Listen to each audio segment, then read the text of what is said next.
live a longer life. But sooner or later, most people are diseased and disabled.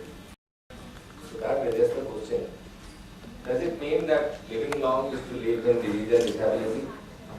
This question has been bothering scientists and workers for decades. Look at this picture. This is a World Health Organization picture. But what I want to show here, in this elderly grandparents, the grandchild, but the parents are missing there. They are the 8 survivors of Africa, where the parents have really, grandparenting has helped the survival of its orphans. So we are now talking of good health, adds life to years. This has been proven by scientific research that lifespan for human beings is about 115 to 125 years of age. But it has been proven beyond doubt that we don't reach that age, and statistical and scientific figures have shown that after the age of 80-85 it becomes very difficult even at the developed societies for people to survive in good health or survive at all. So the average length of life has risen from 47 to 73 years in the last 50 years, but the maximum lifespan has not increased. Survival curves have assumed rectangular form all over the world. 80% of the years, 80% of years of life are lost to non-traumatic and chronic diseases in the later years.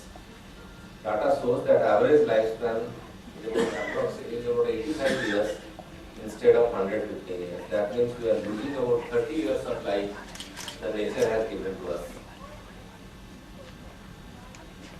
So looking at all these years, all these data, then people started thinking, can the years before death be protected from the impact of late-life diseases?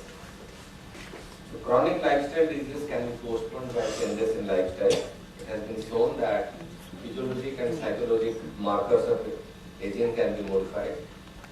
Average age at first infirmity can be raised, thereby making the morbidity curve more rectangular. I'll come to that with some good figures. Extension of adult vigor far into a fixed lifespan compresses the period of senescence near the end of life. So that led to the concept of compression of morbidity, and studies from US have shown that it's possible to live old age with good health and functionality. There's a scientist named Dr. James Fried. He followed up students of Pennsylvania University who went to the university during the years of 38, 39 and 1940.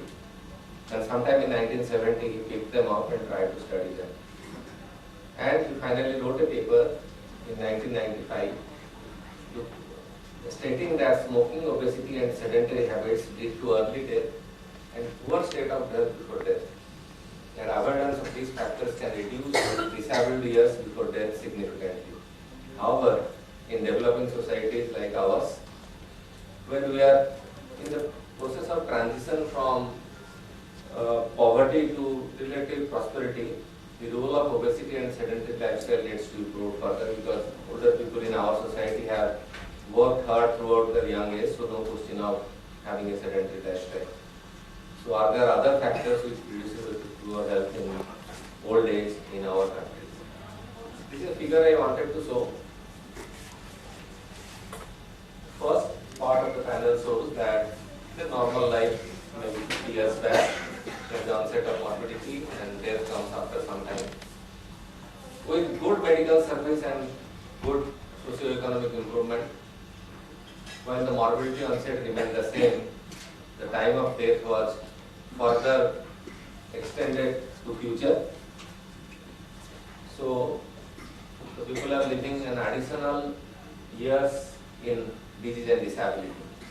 So now the concept of compression of morbidity, we can delay the starting point of serious disease so that fewer years are left in disability before death.